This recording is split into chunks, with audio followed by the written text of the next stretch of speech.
discussing it with Kevin and a couple other people, and what's happening is we're becoming game deprived, just like some people say we're becoming environmentally deprived. People are not getting out into the air, the outdoor. My mother used to tell me, "Get out of the house, get out of the house." She'd always, of course, she had 3 boys, so getting us out of the house was absolutely imperative. But so, and she'd come out with us, and then she'd make kites with us, and she could throw a baseball harder than anybody I knew of, could make my hand hurt. But she also played all kinds of games that she grew up with, like marbles, and even kind of danger games like Mumbly Peg with knives. I mean, my mother played games with us with knives. It's pretty cool, actually. So but there's a dark side to what we're doing here, playing games online in virtual spaces. Are they very, very different than the kinds of games that we play outside? And can we bring that inside? Can we bring that experience inside? So I don't know. It's one of the things that I thought we might all do is share stories, and I've kind of developed this little protocol for ad hoc Google Hangouts on air. And my idea is that maybe you could get together to talk about a game you play, or maybe you can get together and game and talk at the same time while you're gaming on a Google Hangout, or maybe you can just tell stories, or maybe you can get all intellectual about it. One of my favorite books of all is James Carse's Finite and Infinite Games, which is really a pretty profound book about the nature of games. And the money quote with him is that if you must play, it's not a game. So there's a lot of like the zeitgeist on gaming is really big right now. It's in the air. I think Joe's got to just get on with this as a thing to do for the week. And one of the things I'd like to do is to really promote ad hoc Google Hangouts. Of course, that I don't know where that would go, honestly, but it might have have some nice implications as we go through the rest of the cycles, where it's another tool for people to use to create groups, which we don't really talk about there very much. We don't talk about group making inside of Google Plus. We don't talk about, you can create your own group, or you can create circles or things like that. Although I know Joe has written all those cool social media tutorials about this. But I think it would be kind of a cool thing to do. And there's all kinds of. I was telling Joe this morning. I was listening to a podcast on Gweek. If you ever listen to that, and they were talking about games last week, and they're talking about playing cards that are blank, and sets of dice that are blank, and the idea of how hard it is to actually come up with a final reproduced game. You see them on Kickstarter all the time, and they all take a long time to develop. So, and then there's all kinds of games that you can use in classrooms. One of my favorite sites is the guy Thiagi, who talks about using games in training, and he's got like a zillion icebreakers, and all kinds of games as social tools as well. So that's kind of where I am with that. Yeah, and I think that's as good of a brief introduction as we probably want to do. So I think now you both have about 10 minutes to sort of respond, thinking through as a participant. What would you be thinking? And we just listen and take notes until you guys kind of tire yourselves out there.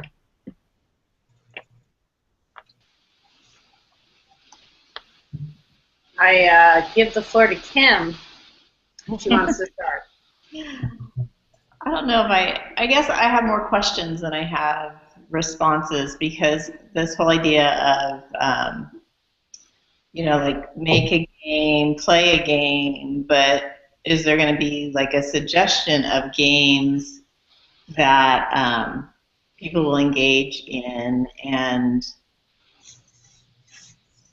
I don't know, because if you just told me find a group and play a game, I probably wouldn't. So I don't know. I'm just thinking about. I'm really interested in this whole idea of people being game deprived, which kind of is an interesting concept because you hear so much in the media about kids spending too much time on games, and those games are more online games than offline games. And there's a lot of also a lot of I don't know attention given to kids' lives being overstructured. And spend a lot of time in organized sports, organized games, organized sort of rule-bound that they're not making them up on their own. It's like Joe was talking about how kids make up their own rules when you give them some space, and I totally agree with that. But I see our students so often in situations where they aren't given that space, and so what is that? And what are the implications of that? And what does that mean for us as educators? And how do we use games in classrooms and give kids space to make their own rules, their own games? I don't know. You can tell I have lots of things going through my head. I'm not sure what I would make. I see that prompt. I might make. I don't know. I don't know what I might make. Can I break the protocol here? Let me go a little bit, Terry, and then. Okay. Okay. Sure. I'm sorry. Well, that's okay. Because I wanted to sort of like I could imagine, for instance, with your photographs, Kim, making a game out of them, right? Like, and so I'm not saying you should, but I could imagine myself making a game out of your photographs. So, and I wonder what would like prompt that kind of thinking. So that's like one thing that like, would you help me make a game? It's sort of like one idea I'd almost want to ask you. I don't know how I would access the fact that you were like, I don't know if I want to do a game or whatever. You know, like, I don't know how I would access that or make that happen, but that was just like, when you started talking, I was like, oh, but we could make some sort of cool game of what you've been doing. And the reason that it makes me think about that, actually, Kim, is the way that you've been doing the Learning Walks collages. When this stuff gets collaged, then they make me think of a game. Mm-hmm. And I don't know what we do with them, but they just make me think of a game. So they look game board-ish? They look game board-ish to me. And I think that's where that impulse comes from. So, Terry, I don't know if I ruined your... No, you just gave me time to write some notes down. I think one of the things that's really important about this is that telling stories, narratives about games is part of, I mean, that's how Joe and I got started this morning. We just started telling stories about games. And I think that is, and playing, because I think that's the subtext here, is play. You know, games is our kind of our concrete concept. But like you said, Kim, there's this worry about being play deprived. That's what Peter Gray talks about, is the sense that every single moment of a child's life is being scheduled, and the only time we ever see them out in the public anymore is in uniforms and with adult supervision and parents watching them. And I mean, that's kind of extreme, but it makes the point that's Gray's point. So, you know, I think, you know, you may not want to play games, but you can certainly tell stories about, or you could, to me, your photography is kind of what James Carse would call an infinite game. It's a game played for its own sake. Any discipline can be thought of as a game played for its own sake. Can I tell a story about a game? Yeah, so, definitely. On the like your mother plays with knives subject, Terry.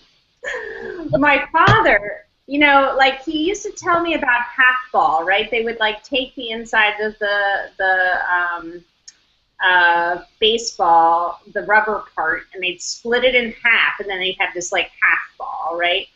And he was telling me about this, like he's told me about it several times, like we throw it over the wire and it's spun really well. And he's like talking about the dynamics of the ball shape. But then all of a sudden I was like, wait a minute, you grew up at, like in Logan. Where were these games happening? And he's like, oh, on the street.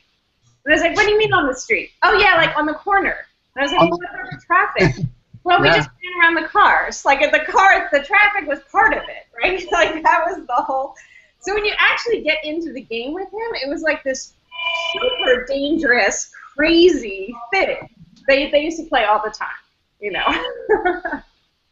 which I think is kind of fascinating compared to, like, do we really want to promote that? But, It's so interesting because all of our conversation has been more about games you make up, and I was getting the impression that we were talking about games, like online games, and games that already have rules to them. So I think that whole idea of finding the playfulness is very appealing. And I think when I think about, like, I often think about last summer's experience for me and how that translates in the classroom then the following school year is this sense of wanting to capture or wanting to open spaces for my students to have as much fun as I had by letting them follow their own interests and be playful. I feel like there's this connection there that's it's not explicitly said, but I feel like that's one of the things that happens. And so this idea of telling stories, I love, of games, because we all have stories of games to tell. And then this idea of how are the things that we do, that we love to do, how are they game-like and fun and playful, is also really appealing to me. This morning, one of the things that Joe and I talked about were games we've played in classrooms where we were students. And, it seems to me that a game is just a kind of just a byproduct of our natural desire to play. And even in situations that are difficult, like I told Joe this morning, I had a guy who literally it was a Saturday class, we met all day, and he did 7-hour PowerPoints. 7 hours of PowerPoint. So what did we do? We developed, we used Skype to do back channel playing. And Joe's got, he's got his own story about something similar involving educator bingo, which is pretty funny. So, I mean, I think it's a natural, so you're talking about how would I find something. I think surely one of the things we could do would be to seed the community with these ideas. But frankly, everything that's ever happened on the MOOC has been, okay, we just open it up, and then all of a sudden it's like, okay, everybody takes it over. So I'm not so much worried about people finding stuff to do as to as Joe says, breaking the MOOC. We might break the MOOC if we give them too many options here. Oh, yeah, and I'm looking back through my notes, and I think that the thing that's sticking out to me is that, probably by starting with stories or, foregrounding stories, that really does invite everyone. And I think that something to be explicit about that I'm taking away from that first part is, because people are in an online space participating in an online course, there's a natural assumption that when we say games, this whole thing's going to devolve into video games, or that's sort of the cultural currency of it now. And I think that let's make sure that we think that we think about, like, being really explicit that non-gamers are welcome, and we're developing games from scratch and probably giving models of different games we play, and even stressing things like, teachers who work in environments where they don't feel invited to game or play in the classroom still probably invariably find ways to do game-like things with kids, whether it's lining up for lunch or deciding who gets to go first or whatever. We do touch on games and play a lot, even if we don't always see it that way. So I think that's great in terms of getting your feedback as participants. I think that's awesome. And then I think now, let's see, I'm going to look back at our protocol. I It's had okay. one. Break it here. Oh, sorry, Chris, go ahead. I just wanted to add that I put stars next to stuff when you guys talked about doing hangouts where people are gaming simultaneously, like, and I thought that was really interesting too, and potentially opens up like a really different space. Or recording like conversations that are happening during a game. So I just wanted to like also say that I thought that those were pretty powerful ideas. I also really like the idea of hacking games, which I don't know that you said explicitly during this description, but one of the things we do in our summer institute every year is we hack Monopoly, and we do that purposely to help people look more deeply at the game and how it mirrors some things in life, and we actually hack it to make the game teach a particular kind of lesson, and then we invite participants to hack it in their own way to come up with another way to use the game. But I think those kinds of things are definitely worth doing, and I think that's a great invitation in the classroom. How do you take a game that already exists and turn it into something different? I think that's different than, people talk about gamifying education, and I kind of cringe in some ways about that. But you're talking about gamifying in a different ways, kind of taking our natural tendency to want to play and turning it into a game, like going to the lunchroom or people permission to go to the bathroom. Or if your cell phone goes off in the middle of class, some people make a game of that. So, I mean, that to me is what we're talking about, is that naturally playful urge to not take things too seriously, but in a way that's probably that's very serious, honestly.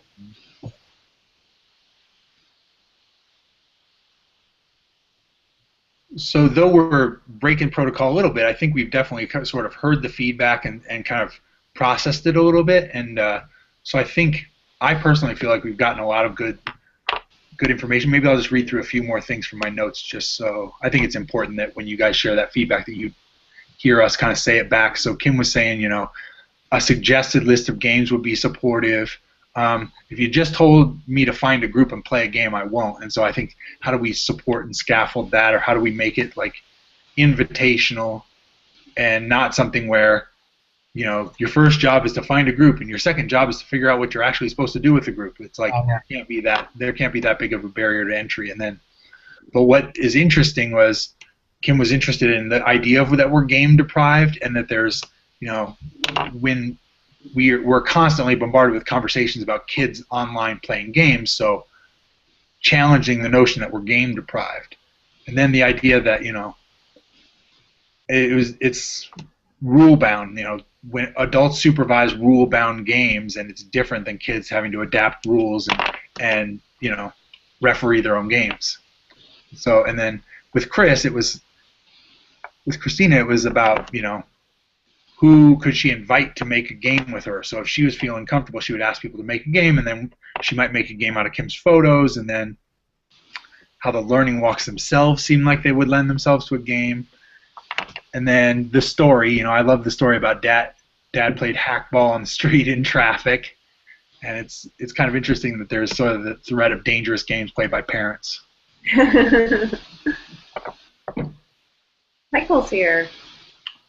Oh, I'm sorry, I missed Michael. Did you join us? Hey, Michael. Hey, Michael, can you hear us?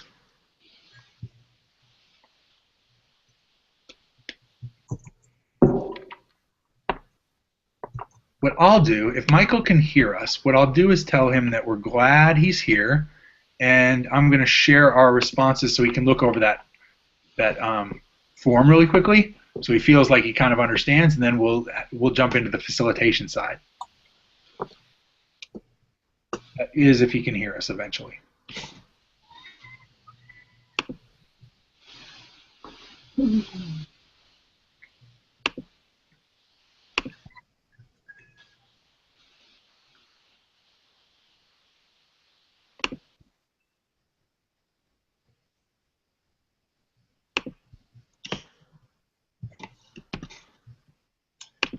It's the silence game.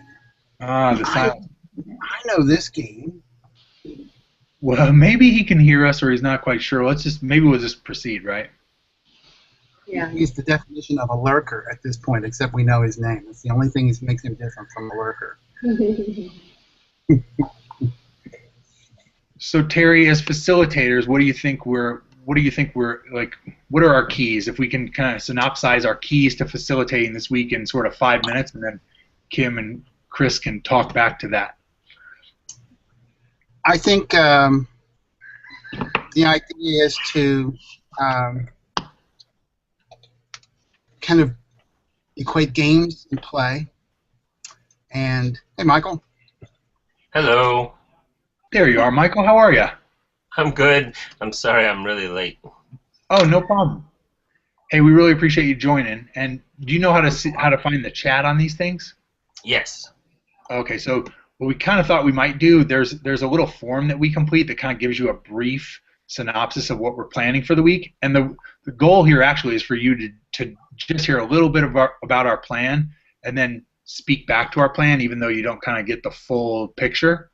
Because that ends up being good feedback for us to work with. So if you don't mind, what we'll do is we'll introduce ourselves in just a second, because that's probably the important thing.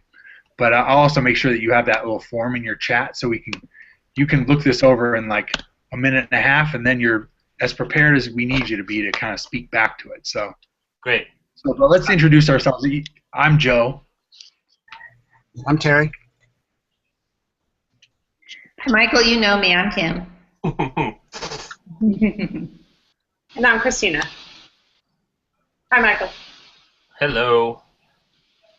I actually saw Joe's response earlier, so I'm guessing other people have updated since then? Nope, it's the same. So you know enough then. In that case, you're ready. Cool. I'll just take a second to review it. Perfect.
Okay. So I love the idea of writing about gaming and gaming histories. I guess what questions do you kind of want us to focus on, or like what questions do you have about your ideas? Yeah, perfect. So perfect segue. So what we kind of do is we'll talk through what we think are key facilitation points. Okay. And then after we're done, we're going to try and be brief. And then what we do is we want you three to act as though we've sort of left the scene. We decided not to facilitate it, and at the last minute, you have to pull off our plan. So you get to kind of facilitate it however you want, but you don't have to do it to our satisfaction. So you don't need our clarifications. You just say, all right, if we're going to do this week, here's what we really want to think about. And so we just get to hear how you would do it. And then that's good feedback for us. So if we're clarifying at that point, that's the point where I might like slap Terry's wrist if he breaks protocol, because it is helpful to hear how you might lead a week about games. But, you know, Terry works on a farm and he has a rooster, so he gets to break protocol. Got it. The rooster card, I will play it. I will play the You will play the rooster card. So, Terry, I'll lead off in terms of one thing I was thinking about the key points of facilitation was even in the newsletter, like the pictures we include might suggest that this is about storytelling and remixing. Like I'm thinking how a picture of a Scrabble board that's been remixed or the Monopoly board that's been remixed, like will probably lower people's anxiety about, do I have to be good at video games to stay in this MOOC? And that's, I think, one of my key concerns. And then tapping into the background for that everyone's involved, because I do feel like hearing Kim's feedback made me think, okay, we could probably get in a classroom, you can get boys to geek out about video games pretty quickly, and you can get the girls to ignore them pretty quickly. And that's obviously, all those gender biases aside, that's not what we're trying to do in the MOOC, obviously. So that's my key facilitation point. What are you thinking, Terry? I'm thinking that people take their lead from how we model things, and I think we have to model that kind of playfulness, like you're talking about in the newsletter, like there would be in the make, in the sense that I'm going to play around with Google Hangouts on Air all week, and I'm going to have a lot of things that I'm going to want to do, and I will probably try to rope people in who might never have played that game before, and talk to them about games, and maybe say, well, let's just talk about stories about games, and what kind of games do you like, and are there some apps that come on, let's do Word Feud together, okay? And talk about that in a hangout after we're done, or play it.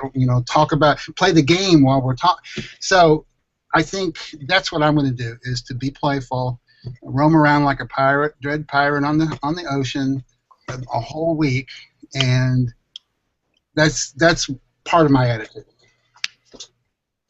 Awesome.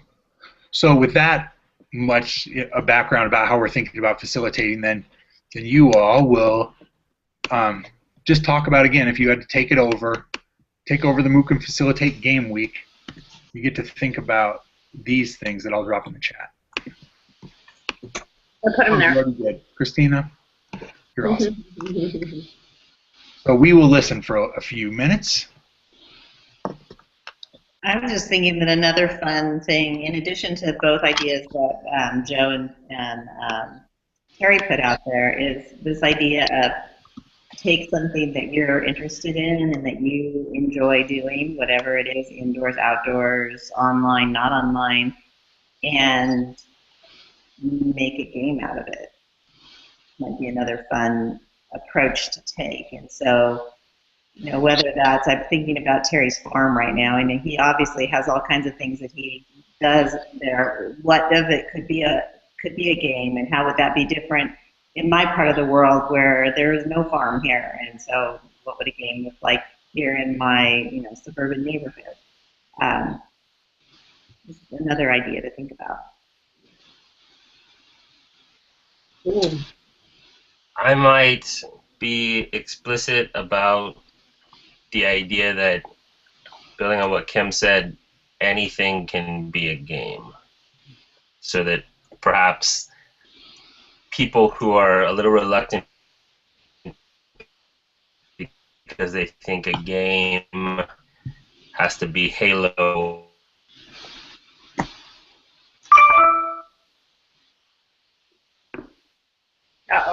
think about ways to model, kind of along the lines of Terry's idea about being a pirate, ways to model different ways to look at things as games and play. And I would think about ways that I can be active in different spaces within the MOOC, like being active on Twitter, or being really active in the Google Plus community, or submitting a bunch of different makes that are game related. Ways to be in different spaces. I noticed last year most of my interaction was on Twitter. I'm much more comfortable with Twitter than I am with Google Plus. I'm still sort of a Google Plus newbie. So I got a lot of my ideas from Twitter, and really from the Twitter chats was where I got a lot of the really good interaction. This year I'm trying to make more of a conscious effort to be in different spaces and push myself into exploring spaces that aren't as comfortable to me as Twitter. So I wonder how many people who are new to the MOOC are having that similar experience. So if the facilitators are in lots of spaces, then you're more likely to connect with people who are maybe kind of hanging in one space. So Michael, you also made me just think, when you're talking about Twitter, and I just saw that Kevin posted today about the whole teachers versus zombies Twitter. Yeah. And I'm just wondering about the idea of making up our own Twitter game as a MOOC. Wouldn't that be fun? Yeah, I haven't seen Kevin's thing yet. I'll have to check that out. Yeah, so I mean, I haven't looked far enough to know how you play it, but okay. I saw it and I remember him playing it last year and how he changed his profile picture to look like a zombie, and so thinking about, like, could we make our own kind of Twitter clmooc game that somehow involves people, and we could be making up the rules as we go, as we're known to do. I don't know, it just came to my mind when you talked about how Twitter was your main involvement, and for some people Twitter's scary, so that could be the place they aren't. So thinking about how to do that. And I know Terry added a Facebook page this year, so we're in, 3 spaces at least. Yep. So I want to be explicit about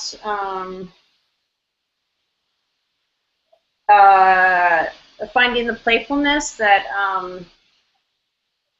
Kim sort of started. I think she was the one who used that frame, but finding the playfulness in whatever we do. So I really like that idea, Kim, of going back to your own, like, the things that you're really interested in and what could be made into a game about that, or how you then project, move to Terry and his situation, and or find somebody in the community whose stuff you think is interesting and make a game out of that, or ask them if you could collaborate or whatever. So I think that's really cool. I think this gender piece that you brought up, Joe, I think is really important. And I really want to be whether it's maybe be explicit. I think being explicit is great. I also think being conscious and intentional around the gender dynamics of games, I think, is actually really interesting. And I guess I started thinking about, what are different kinds of games that could be, in my mind, Double Dutch is a game I never figured out how to play. The African American girls could play it all the time. I couldn't do 2 things in it, right? But that's a really physical game, a really intense physical game, which is really different than a board game, which is really different than an online game like Zombies, which is really different than geocaching, right? And how could sort of the diversity of games, really thinking gender and cross-culturally when it's curated, just some of the being intentional around that. Not that it has to be everything under the sun, but that it's on that level of diversity, I think might be really important. I was wondering too about linking to some stories about games. We all shared some stories, but I just wonder if there's 1 or 2 online that could be linked to and curated into this as and that might help with the diversity and the cross-cultural gender stuff too.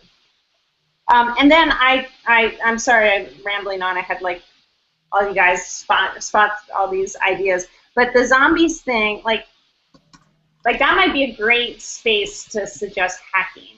So I really like Remix, but I think hacking has a level of agency that could. I would just encourage you to think about hacking. And if I was leading it, I really want to think about using that language and think about hacking, because I feel like it has a level of agency, a level of punk rock DIY that Remix doesn't quite bring into the mix. And the zombie thing might be the perfect thing to hack, because it's it's got rules, but it's you know, it's zombies, so. So, and yeah, if I was to keep in mind the motto, it was just be like find the playfulness in things. I think would be my motto. I just thought of how there's a very popular game that a lot of people are paying attention to this month, and maybe tying in the World Cup in some form. I was like, hey. Not that everything has to be soccer, although it kind of is in my world. But like at our summer institute, we've actually been watching the games at lunch. So we've got the ESPN feed on the computer, and we're putting it up on the projector screen, and we've been doing that at lunch, and sort of reluctantly dragging ourselves from the game to do our after lunch activities. So, and I thought of I put this in the chat. I thought of Galliano's Soccer in Sun and Shadow, which is sort of like it's got these little House on Mango Street size vignettes about the history of soccer, and he writes about loving the game and going around and begging for a piece of something like I would put my hand out and beg for a piece of beautiful soccer, and so he writes about it sort of from an aesthetic point of view, and so that might be a text. I don't know how easy it is to find online. I have a copy of the book. But there's little bite-sized pieces in there that you could read separately. There's one part about a goalkeeper who used to dribble all the way up the pitch, all the way up the field, and that just I saw that somewhere online, and it just made me want to read the book, so I tracked it down. So anyway, that just a thought that since that is obviously such a big thing that's going on around the world, and it draws in people of many diverse backgrounds, that something like the World Cup might be a starting point, or something you can touch on, or use it as maybe a launching point. I don't know. Just wanted to throw that out there. Very sort of unformed idea in my head.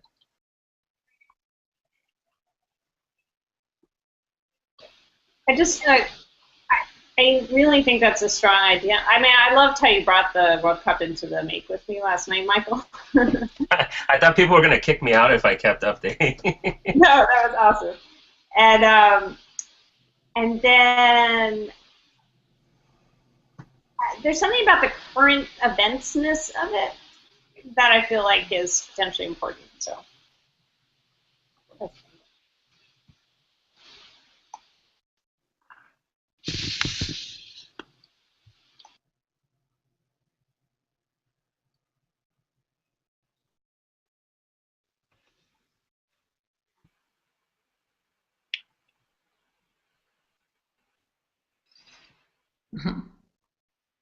So what do you think, Terry?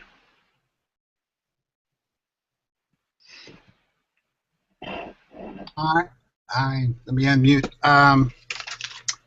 I think one of the things is that for me, the subtext of games is play, and I think that's been proven by your all's coaching tonight. So, I mean, that's the thing that I will keep coming back to when I facilitate is play. Whether it's get somebody to play with me, watching some of the I mean, I remember in Seattle last year we got together and watched. I didn't get to do it, but I kind of missed it. We watched Sharknado together, and it was kind of like a game, just where everybody shared the horrible B science fiction movie of sci-fi. But I think I'll keep that in mind. I'm going to be looking for a clmooc game. I think it might be a little bit late in the day to do something, but I'm going to look for something that it's hard. It's hard to create a game that everybody can play. Honestly, it really is. And even if you throw it out there, it's hard to know whether people will take it up. I mean, if we knew how to create a game that everybody would play, we might not be doing what we're doing here. Right now. We'd be out creating the games, right? But I'll definitely look at that. making a game. I'm not sure who said it. I think maybe it was Kim. Making a game out of whatever's at hand, wherever you are. I think that's a really nice idea and something that everybody can do. And you know, on the farm, I could definitely do a video of me playing marbles and show people, or I could go down to nearby in the marble capital of the world in Monroe, Kentucky, where they play marbles. They have their own little superdrome there for marbles. So I mean, you all give me a lot of great ideas, and it's too bad Twitters versus Zombies is starting day after tomorrow. I think it usually only lasts about a weekend. Is that how it usually works? I'm not sure, but it would be nice if we could. I don't have it. Maybe we get those guys to show us how to play it, how to set it up, and we could do it ourselves. Mm-hmm. Was that what I was supposed to do, Joe? That I thought was perfect because you liar. It was perfect because you mixed their ideas in with your new thinking. I thought it was perfect. Not lying. All right. Enough. And then no, I always appreciate the patience with protocols because they are made to be broken, and they're also made to be like you should be able to roll them up and make them into something heavy and hit somebody over the head with them if they're too strict about them usually. So anywho, the thing I took away, let's see, I got some notes here. You know, Michael's reminder that being active in the different spaces in the MOOC. So as Terry and I had talked about, it's important to model. Like, how do we make sure that we're modeling in those different spaces, or that there are models existing in those different spaces, is great. And then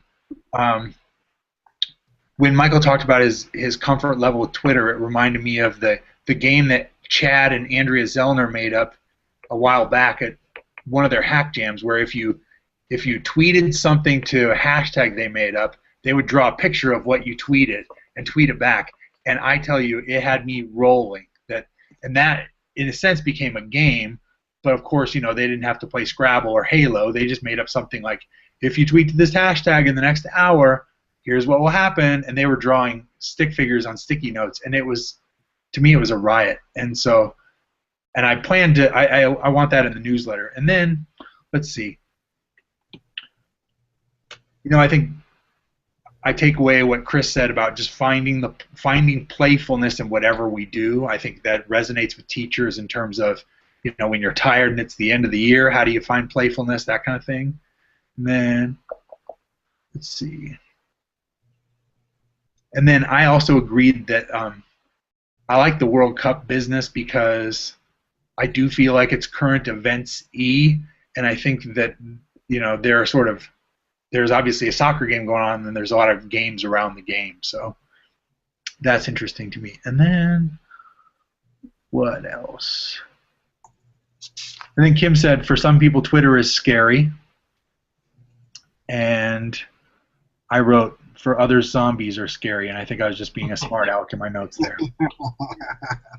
So that's what I've taken away there. The big picture, though, is that I think having Michael share that they watched the World Cup at their SI, and when Kim says they hack Monopoly every Summer Institute, it's just a reminder to me that, like, make sure that feels included right off the bat. Like, if there's a way that your Summer Institute, I don't want to be necessarily that explicit about your Summer Institute does this, but, you know, when you're together with other educators, do you hack games? Stuff like that, because I really want to surface that stuff, and I do. I'm kind of walking away with this, you know, knowing that you could probably get video games going anywhere, anytime in a MOOC, and more important to me are the stories about the games and the pictures of the Monopoly that they hack at Kim's SI, or, you know, Michael's reflections on what they say when they're all watching the World Cup together. I can just imagine that that's got to be a bonding experience for educators, writers.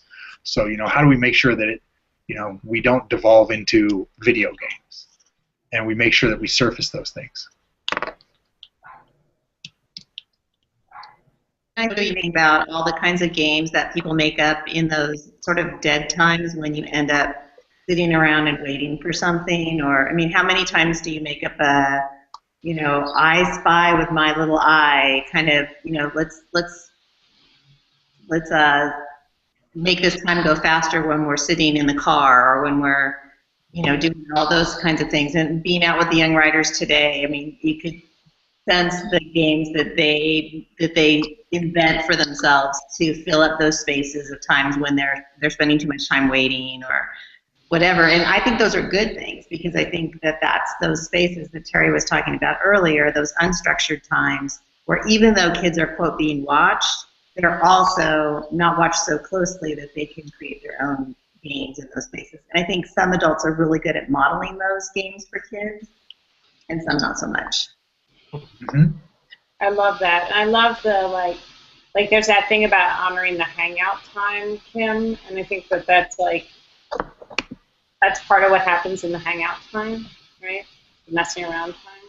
Mm-hmm. And yeah, I just think that's lovely. And I think that impulse to surface what's already happening, Joe, I think is really very, very important and really smart. Awesome. Well, I sure appreciate the feedback. I know Terry and I are leaving with a bunch of things to think about and about a week and a half to process them. Yay! So I really thank you guys. Yeah, thanks a lot. You've reminded me that we all have a little bit of edupunk in us, and that we need to let it out. Edupunks unite. That's right. Yes. Sarah. All right. Well, any last words? Just one last thought. It's very unformed in my head. In the chat, I just put a link to the most amazing website. It's the U.S. Table Hockey Association. And I don't know if you're familiar with the game. It has rods, and it has the little plastic hockey players. And you spin the rods, and you use the rods to manipulate the players. And I had one when I was little, and no one could beat me. Yeah, I loved it. It was great. I developed like a philosophy of how to play the game. The secret is to never let go of your goalie, because if you never let go of your goalie, you can always react to a shot. So I've played it a few times as an adult when we've come across it, like at a hockey game in Long Beach. Once they had it, and my friend and I played an epic game that ended in like triple overtime. So once when I was, I don't know what I was doing, it occurred to me that, wow, that game was fun. It'd be fun to play it again. And I looked it up, and I found that there's this like whole community. Unfortunately, there aren't any association, or maybe fortunately, there aren't any groups in Los Angeles. So maybe maybe that's good, because maybe I don't need to delve too deeply into this childhood game. But there's like leagues in East Coast cities, and it's not surprisingly popular in like Eastern Canada. So I'm just thinking about like the communities that spring up around games. In this case, sort of very childhood sort of game, and there's this whole community that's sprung up around it. And I'm also very interested in like fantasy sports. I do fantasy soccer, and so I'm interested in the communities that can pop up around games. So I don't know how useful that is, but that might be something to think about. I think that's useful. I think it's cool about the community forming. The idea that you played a game, in your youth, and then there's a community forming around something that seems innocuous at the same time.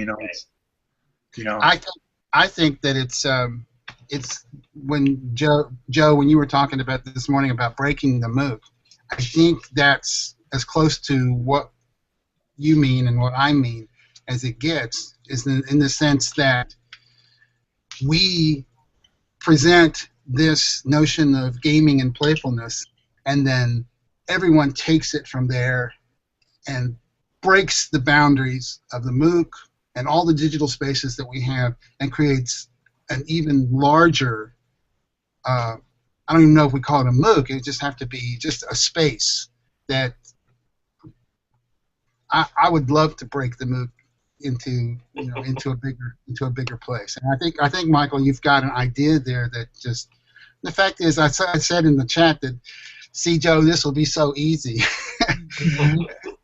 Just because once you present people with the option of playing, you mean I can play? You mean I can really play? I can play a game? Can I tell you a story about this cool game that I played when I was a kid involving soccer balls and tennis rackets? And we won't be able to control that, which I'm fine with.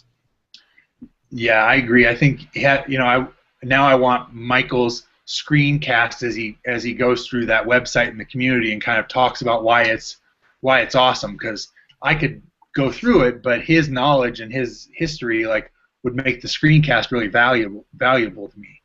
So I think that, yeah, I'm gonna knock on wood about the whole "this will be easy" thing, but I do think that Kim came in earlier saying, I don't think I know anything about games, and then when she said they hack Monopoly at every summer institute, I was like, what do you mean you don't know about games? I have to be careful how I frame this. I would want that to be the thing you brought to share, and I'm like, oh, how did I frame that so that didn't sound like what we were talking about? But it's good. It's a great reminder, and you guys have been so helpful. So I want to honor your time, but I sure appreciate it. Thank you all very much. My pleasure. Awesome. Well, thanks everybody. I'm going to stop the broadcast and let everyone go on with their lives or with their clmooc, whatever. Whichever part.